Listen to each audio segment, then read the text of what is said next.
Istri calon presiden nomor 3 Ganjar Pranowo, Siti Atiko Supriyanti, kembali belusukan ke pasar tradisional. Kali ini ia mengunjungi pasar Bareng di Jombang, Jawa Timur, Senin pagi. Meski pasar dalam kondisi becek karena baru diguyur hujan, Atiko tetap semangat dan antusias menyusuri lorong-lorong lapak pedagang. Ia juga berbincang bersama sejumlah pedagang dan pembeli, sekaligus mengecek harga bahan pokok. Atiko mengaku senang belusukan ke pasar karena mampu menyerap berbagai aspirasi secara langsung dari berbagai kalangan masyarakat. Yang di rumah warga? Ya kalau saya kan ibu-ibu ya, jadi karena banyak keluhan terkait dengan harga, kemudian kebutuhan, termasuk juga keluhan dari para konsumen maupun pedagang, makanya saya juga ingin memperbandingkan juga di tiap-tiap daerah apakah permasalahannya sama itu. Kemudian yang lainnya adalah dari sini kita juga bertemu banyak orang, mereka juga banyak menyampaikan aspirasi tidak hanya yang berkaitan dengan kondisi yang ada di pasar. Di penghujung belusukan, Atiko menikmati sarapan bersama warga di pasar Bareng.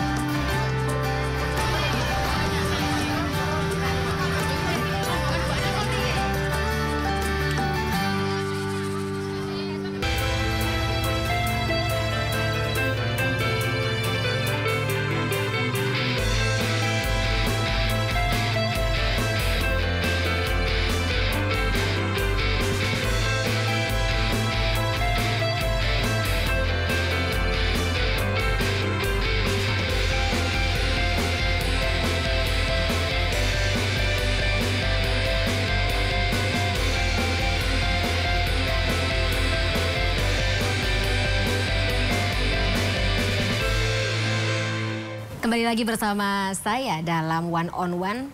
Aduh, saya juga kembali ingin mengingatkan kepada pemirsa begitu. Kalau ada pepatah yang sampai dengan saat ini masih saya pegang, muncul dari nilai-nilai dari zaman dahulu sampai dengan saat ini dan mungkin sampai kali ini masih terasa relevansinya, yaitu di balik pria-pria yang hebat ada sosok wanita yang lebih hebat lagi. Ini mungkin juga kita lihat dari sisi Ibu Siti Atiko Supriyanti, istri dari calon presiden nomor urut 3, Pak Ganjar Pranowo. Ibu, tapi Ibu setuju nggak Bu dengan pepatah yang barusan? Di samping lah ya, jangan dibalik. Dibalik ya, di belakang. Oh iya, karena sekarang kita harus sama-sama ya Bu ya. Kalau di samping berarti bisa ngobrol gitu ya. Kalau di belakang lebih ke bisikin. Oh iya, benar-benar setuju. Tapi bagaimana cara ada masukan-masukan apa saja atau mungkin nilai-nilai yang Ibu bisikin? Ya.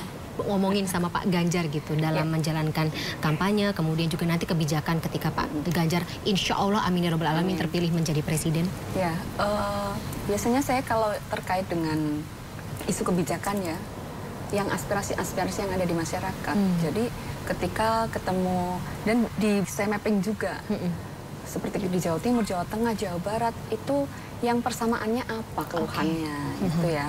Ibu-ibu ya kebanyakan tentang kebutuhan pokok, kemudian saya juga kan ketemu dengan perempuan tani, itu masalah pupuk, gitu, UMKM terkait permodalan, pendampingan, pemasaran, seperti itu. Kalau di Babel itu kesetaraan ya. Akses ya. Ya, kemudian tentang pendidikan dan peluang kerja.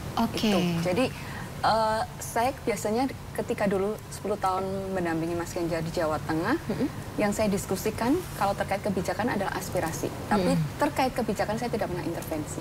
Karena memang ada ranahnya eksekutif sendiri ya. Eksekutif. Jadi ini loh yang dikeluhkan oleh masyarakat gitu. Saya menjadi penyambung lidah. Benar, lagi-lagi siapa yang paling mengerti permasalahan dialami oleh perempuan selain perempuan itu sendiri kan ya Bu Atiko. Nah, tadi sebelum kita di segmen ini, saya tadi sempat teaser ya Bu ya terkait dengan salah satu yang paling tepat adalah bagaimana kita memilih pasangan yang juga bisa berkomunikasi. Ya. Bu boleh bocorin sedikit Bu? Dulu ketemu sama Pak Ganjar di Jogja ya waktu kuliah Bu dari Bu ya? Iya, di Jogja waktu kuliah.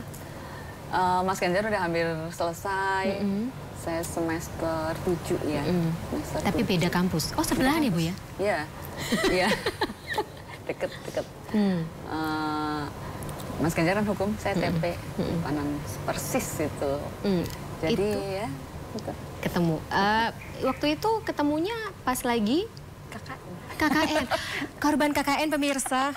Sama seperti aku kok, Bu. Nggak apa-apa. Memang KKN itu menelurkan banyak sekali pasangan yang berlanjut sampai akhir hayat. Amin ya robbal alamin. Oke, tapi dulu kabarnya Pak Ganjar hobi tawuran, demonstrasi ya? Kalau tawuran enggak ya, tapi kalau demo kan zaman reformasi ya. Zaman reformasi dan Mas Ganjar itu kan aktivis. Ya. Aku dengar ceritanya sampai dikejar-kejar katanya waktu itu. Di Twitter rame. Kalau angkatan-angkatan Mas Ganjar yang aktivis-aktivis pasti ikut aktif juga untuk demo. Oke. Agar demokrasi itu bisa hidup di Indonesia gitu. Itu udah barengan waktu itu Ibu? Belum jadian sama saya. Belum jadian? Belum. Tapi Ibu nggak ikut? Saya kan kebanyakan di lab ya. Oh iya. Jadi paling dengar itu ada ini, dan waktu itu saya masih junior juga. Ya. Tapi udah rame berarti kan? Rame, jadi kedengeran kan biasanya di itu loh bundaran di bundaran UGM kedengeran kalau pas lagi rame-rame ke sana. Tapi banyak teman-teman juga yang terutama yang laki-laki pada ikut. Jadi mereka kadang ninggalin lab gitu. Demi negara? Iya, demi negara, demi sebuah perjuangan. Gitu. Waktu itu kondisi kayak apa, Bu? Aku jadi penasaran, soalnya kan pas aku lagi kuliah di sana, kita situasinya sedikit berbeda. Jadi ketika, itu kan demonya lama ya.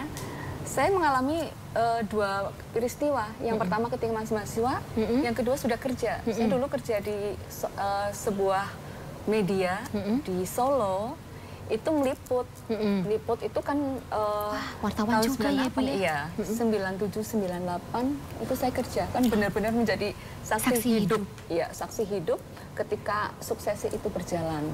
Jadi ketika di kampus itu ikut seminar-seminar tentang suksesi, kemudian ada yang demo-demo, itu teman-teman saya juga banyak yang ikut. Karena inilah saatnya pemuda bersatu, mahasiswa bersatu untuk sebuah perjuangan agar Indonesia lebih baik gitu, reformasi. Benar. Kayaknya sejarah-sejarah di Indonesia ini terbentuk berdasarkan aspirasi dan juga pergerakan anak muda ya. Mahasiswa ya, anak muda. Karena kan anak muda kritis. Kalau sekarang mungkin inovatif gitu ya, dan mereka itu memiliki jangkauan ke masa depan yang lebih ini idealis lah. Idealis. Gitu. Ini bagaimana nanti visioner gitu. Visioner juga kalau anak muda.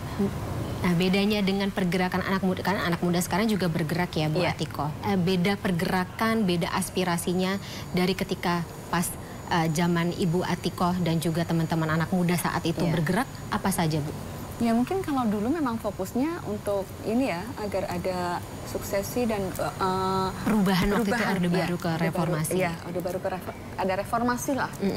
Kalau sekarang mungkin banyak ya, lebih beragam isu yang diangkat, seperti misalnya tentang ketenagakerjaan, tentang investasi, tentang demokratisasi dan macam-macam. Dan karena sekarang medianya juga bermacam-macam. Kalau dulu kan medianya masih terbatas. Sekarang kan bisa lewat sosial media, bisa lewat tulisan. Kalau dulu kan paling tulisan, lewat demo. Nah, sekarang bentuknya juga macam-macam, lebih variatif. Oke, nah yang Ibu Atiko saat ini lihat di media sosial perkembangannya gimana? Kebetulan saya nggak terlalu ini ya, nggak terlalu on di media sosial. Karena kan kegiatannya luar biasa seperti ini ya. Jadi kadang nggak sempat juga untuk melihat, memantau. Tapi biasanya saya secara garis besar saya lihat ya. Memang adanya media sosial yang pertama itu membuat semua orang punya akses ya terhadap informasi.